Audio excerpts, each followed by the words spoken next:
My name is Wayne Ruddock, and today in this independent infrared camera review, we're going to take a look at the Process Sensors pti160 infrared handheld camera.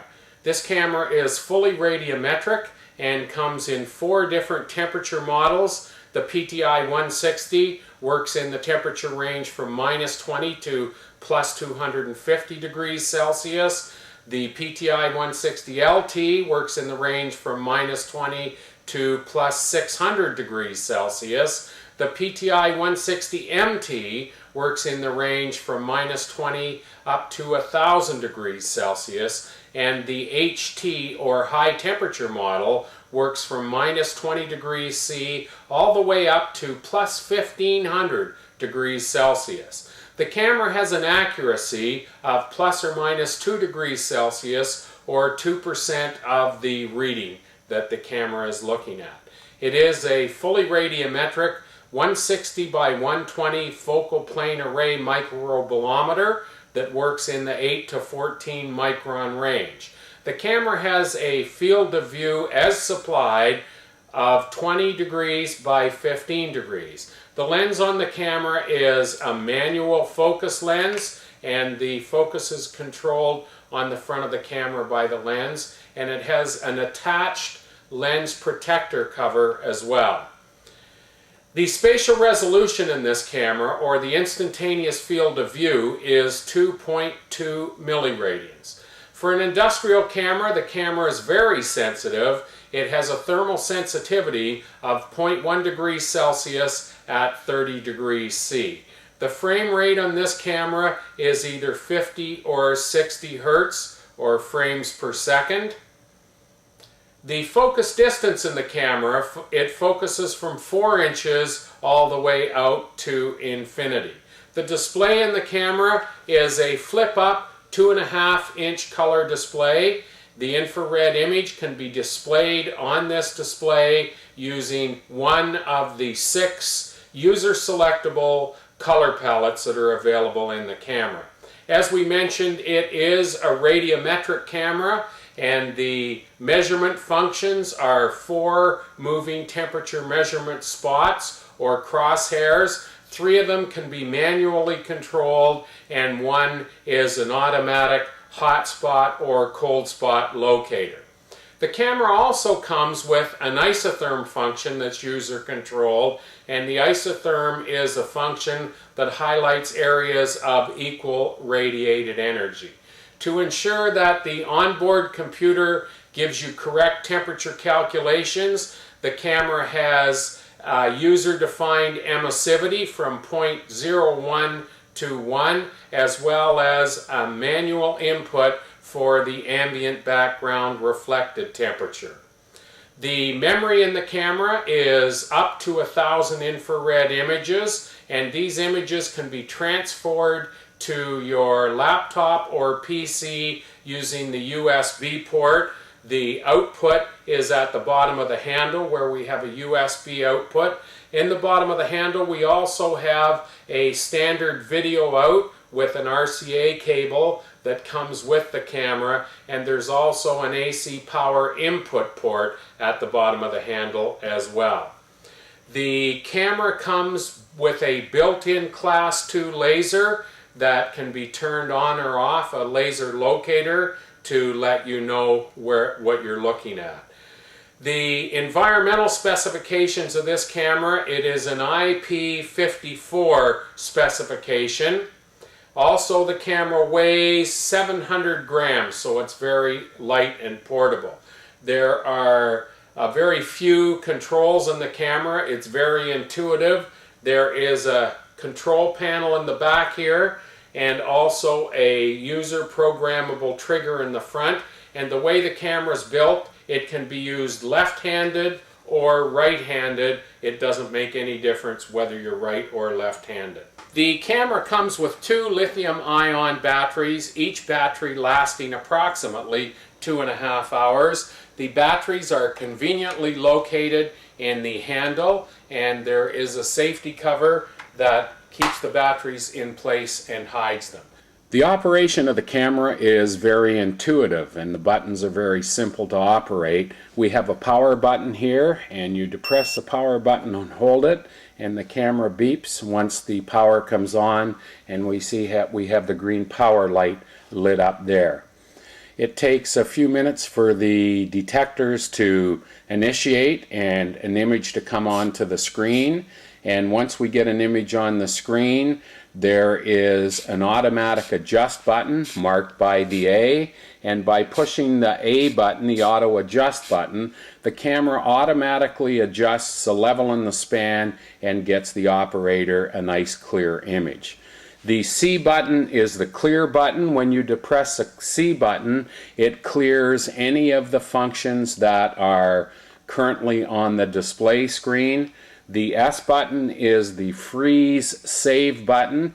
Depressing the S button quickly once freezes your image, and depressing the S button and holding it down stores an image in the memory of the camera. There is a four-way selection pad with an enter key in the middle of it. By depressing the enter key, it brings up the menus in the camera, and we will go through those menus shortly, and the arrow keys let you select whatever item you want, and pushing the enter key initiates that. And we will take a look at the screen and go through those values when we look at the menus. And as we mentioned, the trigger key is at the front, and it allows you to select either to save an image, to do an auto adjust, or turn on and off the laser spot with that trigger key. When we turn the camera on, the first screen we come to is the system information screen that gives us the information about the camera. Once the detectors have initialized, we're going to see the infrared image displayed on the screen. It does a disk check, and then we have a live image. You can see in this live image that it's very blurry. We need to adjust the focus on the image until we get a nice sharp edge on a straight edge on the image, and the pixels almost dance when we're in focus. We're going to depress the A button on the button pad, which is the auto adjust, and there we have a fairly good infrared image. To the right hand side of the screen is the color bar, which indicates which color palette we're using at this present time. Along the bottom of the screen we see the camera status. On the very left hand side is the run pause indicator. Right now we're in run. We depress the S button and we see that the pause feature comes up and we have a frozen image. Depress the S button again and you'll see that we're back to a live image. The next one in the status bar says null. That means that there's nothing happening within the camera right now, that it's just idling in the normal mode. Beside that is the emissivity as it is currently set, and we can see in this case it's set at 0.9.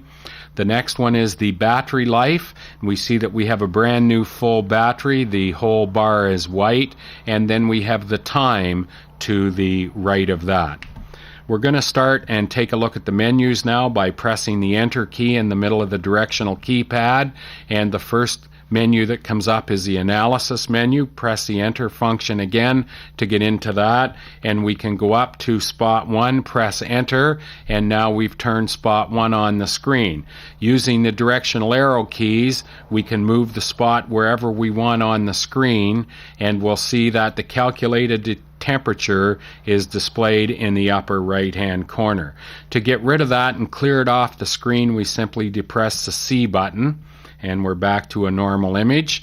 The enter key, and we can go down to the maximum spot. This is the hot spot tracker, and when we turn that on, the spot meter automatically tracks the hottest spot or the highest amount of radiated energy in the image. We see that that temperature calculated is displayed in the upper right hand corner. To get out of that, we simply press the C button again, and then we're back to a normal screen. enter, and we see that the last function on the analysis is the isotherm. We can turn the isotherm on and off. The isotherm is a function that joins areas or highlights areas of equal radiated energy. We're going to hit C, go back to clear. The next item is the file, and when we hit the enter key, we can open a file in the memory.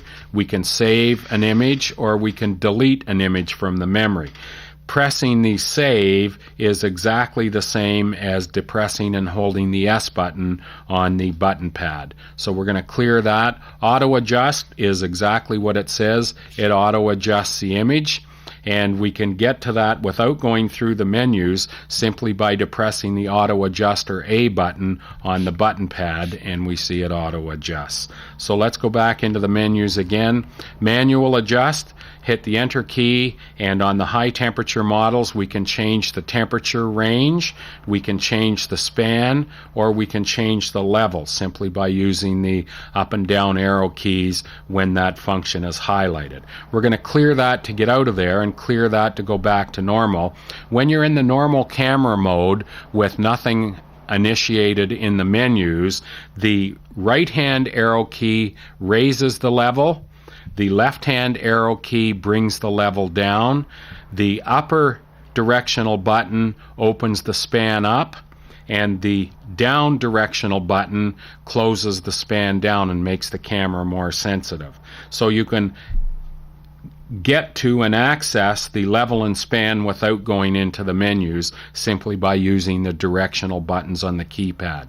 We're going to press enter again, and the object parameters are the next thing in the menu list. We can go into the object parameters and change the emissivity, the distance, the ambient reflected temperature, and the humidity. We need these so that the computer on board can calculate an accurate temperature from the radiated energy levels. We're going to press the C button to get out of that again, and the next one is the image only. We hit image only, and the status bar leaves the screen, and all we have is our image and the color bar. We'll clear that to go back to normal by depressing the C button. The last one on the main menu is the setup. And when we go into the setup function, we can go up to analysis, and we can turn the hotspot tracker to a cold spot tracker simply by using the left and right directional keys. We can turn the audible alert on. We can change that alarm temperature. The temperature correction should be left at 0. We can change the isotherm width, the isotherm color, the isotherm alert, and the laser adjust. The next one is the local settings, and this is where we can change from English to a number of different languages.